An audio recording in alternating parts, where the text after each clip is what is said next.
Today, we're going to be making great sounding pads using a sample.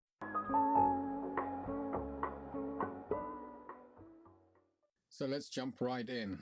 One of the easiest ways to make a great sounding pad is to use Ableton Sampler. I'll show you how. Open a sampler on your MIDI channel and choose your sample. Now I'm going to use a sample from my upcoming sample pack, and I'm going to use an atmosphere. The atmosphere is in C. This just makes it easier to deal with. So when you can, try and get something in C. Although any sample with a consistent waveform can be used. For example, any synth.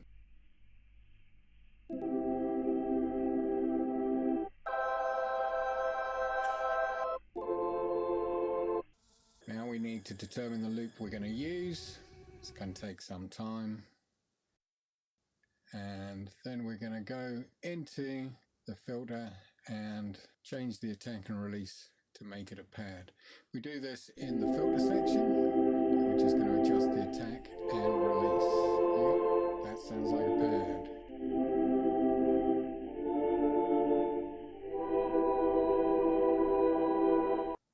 Next, we need to add a big reverb, the biggest you've got.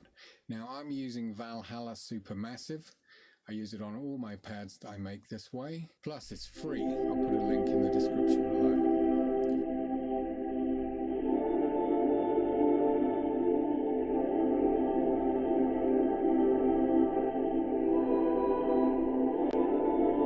I'm using a dark matter preset, and I'm going to make some changes to the feedback and take off a little high end.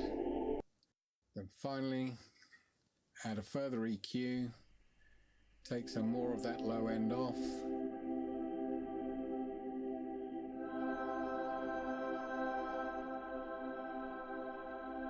Right, that's good. Let's put some chords on it and see what it sounds like. I'm using a jazz chord progression here from one of my recent videos, How to Lo-Fi. The link will be in the description. The key is D minor and the beats per minute is 80.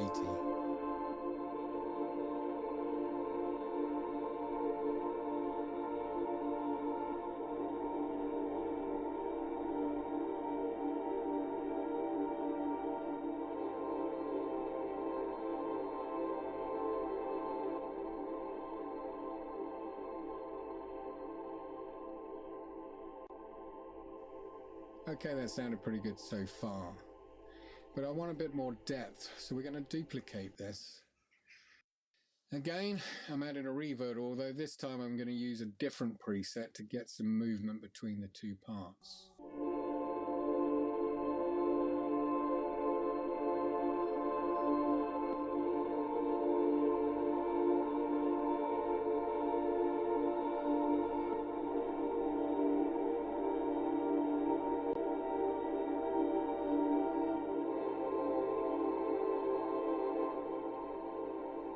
Okay, that's sounding good, but a little dense, so I'm going to open up these chords by splitting the top two notes of every chord into the first track and the bottom two notes into the second track.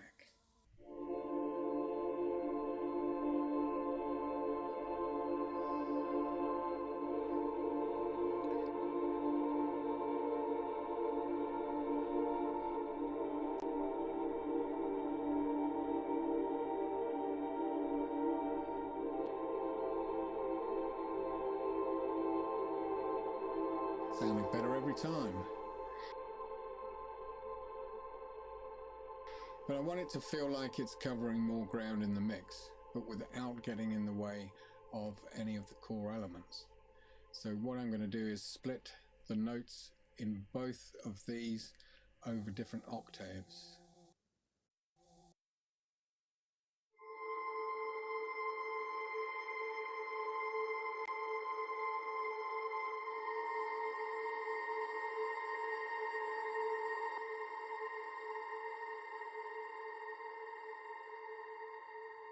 Cool.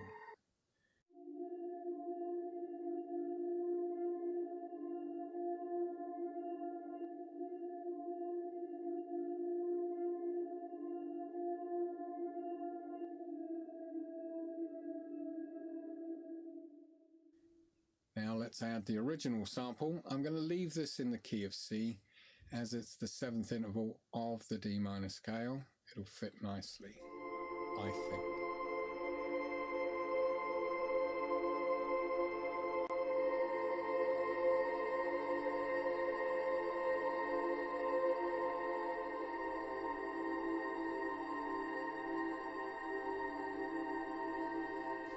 Well, that's pretty much all there is to it. It's easy enough to make great sounding pads without having to go into synthesizers and have sound design. What I'm going to do is put this in context. I'm going to add a piano and some drums so you get the feel for how it all fits together. This is going to take some time, so I'm speeding it up. Okay, here we go.